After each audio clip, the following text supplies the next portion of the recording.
All right, welcome to Politics and Profits. Let's hit the political front. A moment ago, we talked the economic front. Now let's go politics. If you've not heard, ladies and gentlemen, there's an election occurring on November 3rd. Of course, I say that tongue in cheek. Join me this time from Detroit. Someone who's joined me many times on my days at One America, and someone who I've had the honor and pleasure of being a guest on. His show is the host of Straight Talk on 910 AM radio in Detroit. Let me welcome Brandon Brice. Brandon, welcome to Politics and Profits. Always good to be on, Rick. All right, let's jump right into it, Brandon. You're on top of this stuff like as much as anybody I know. We see the numbers going up for Trump as we get closer to November 3rd. There's a report out today, or shall I say commentary, by one of the Fox Business News reporters, Charlie Gasparino, and he's saying that, hey, you know what? It may be too little, too late for Trump. The reason his numbers are going up is because people are now digesting the Biden economic plan and the tax implications, and that Trump should have been talking about fracking, about the Biden economic plan, about taxes long ago. Do you agree or disagree with that assessment? You know, I disagree. The bottom line is the president's talking about pocketbook issues. I mean, at the end of the day, see, that's the difference in why, that's the difference in Democrats and Republicans is that this president, whether you like the guy or not, he's talking about real issues. Folks want to get paid. COVID is impacting the economy. On the other side, the other guy is talking about, he's talking about all this, environmentalism and all this China and all that. The reality is that folks can't focus on anything until their own pocketbooks are taken care of, and the president's talking about it. Just the president's platinum plan, the fact that the president said, I want to talk about it now. He didn't wait till after the election. The Biden-Harris ticket said, well, we'll wait till after the election, being political. Rick, I can tell you, the country is done with politics as usual. Yeah. This guy, whether you like him or not, I think he's going to be successful in 3 days. All right, so you think he wins? I hope you're right. The poll numbers are about the same as they were for Hillary Clinton and him 4 years ago, which is interesting. The media, as you know, they paint him as a racist and so forth. They talk about him being not strong enough in condemning white supremacy, although I've seen him do it over and over. As someone who's a person of color, what's your take when you see the media hammering this home?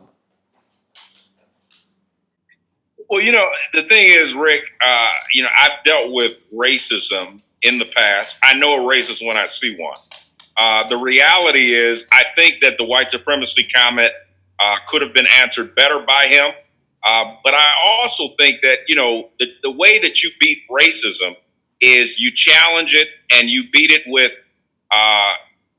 wisdom. You beat it with the economy. And so I think one of the things is that it shouldn't take a racist to point out certain things that in some cases people already are familiar with, like failing school districts, like economies that have been gone and desolate for 30 years. And so to me, I think it's an opportunity for, whenever a president is talking about a contract for Black America, which is a $500 billion investment opportunity, the challenge is now, how do African Americans prepare a proposal that is going to benefit them? And so I think this is an opportunity that instead of the NAACP and these groups calling all this stuff racism, they need to focus on how do we take this funding and cut this deal so that we can help more African American communities. I agree. That's where their focus should be. Yeah, that makes sense. I'll call it pragmatic, Brandon. Maybe what you just said is too pragmatic for the bureaucrats and the politicians. And I know you said NAACP, and I've met a lot of good people over the years, but I've also met a lot of politically inclined and bureaucratic people that in those positions as well. Well, Rick, the NAACP has done great work, so let's not down them on this. But I think this is an opportunity where African American entrepreneurs, which was at its lowest in the last administration. This is an opportunity where African American businesses and the Black community can use this funding as a way to invest in grants and startups for funding that previously was not there. So I look at it to say the door is open. It's time for Black business to move forward. And what was that number again? You said that he put out there as grants for Black. The contract, the Platinum Plan, or the Contract for Black America, is a $500 billion proposal to help African American businesses and startups. That sounds like a very significant number. And we're seeing Herschel Walker, Shaquille O'Neal, various rappers coming forward and endorsing this president. What kind of message, if at all, does that send? I mean, I see today that Brett Favre endorsed President Trump. It surprised me. It was nice to see. Did it affect me? I don't know about that. But does it send a message at all, in your opinion, to the Black community? Well, you know what? I mean, all of these guys that you named, they're celebrities and they're rich. That's not the point, whether they endorse the president or not. The point is that how do we get more people to be able to be in a space where they can start businesses, where they can be successful, where they can live where they want and not where they have to. And so I think when we talk about the president's plan, I don't care if Shaq and Lil Wayne, all these guys, or Ice Cube, I don't care if they endorse them. My thing is, how do we take this economic strategy and help more African American entrepreneurs get to where they are? You've come back to that every time I've asked a question in this conversation, and I agree with you.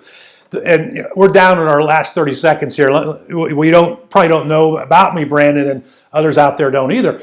The reason I end up being a conservative is because I believe in capitalism and entrepreneurialism. I felt at a young age, early 20s, that capitalism discriminated against one color, green.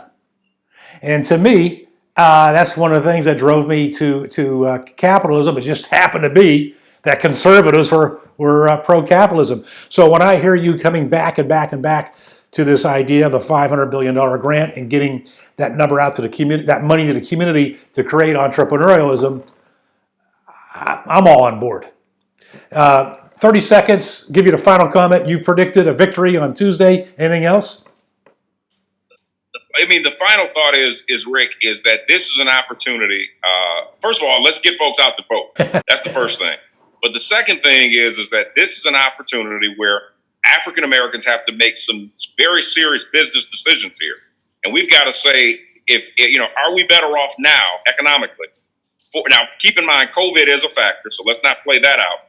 But prior to COVID, were we better off now than we were 4 years ago? All right, Brett. If we are, then you can make your choice. If we aren't, vote the other guy. Brandon Brice, host at Straight Talk, 9:10 a.m. in Detroit, or as I like to say, Detroit. Thanks for joining us. Wow. All right. All right, back after this. Politics and Profits with Rick Amato is brought to you by Liberatory Accounting, the IRS problem solvers. To find out how Liberatory Accounting can help you, call 877-6-SOLVER. That's 877-6-SOLVER.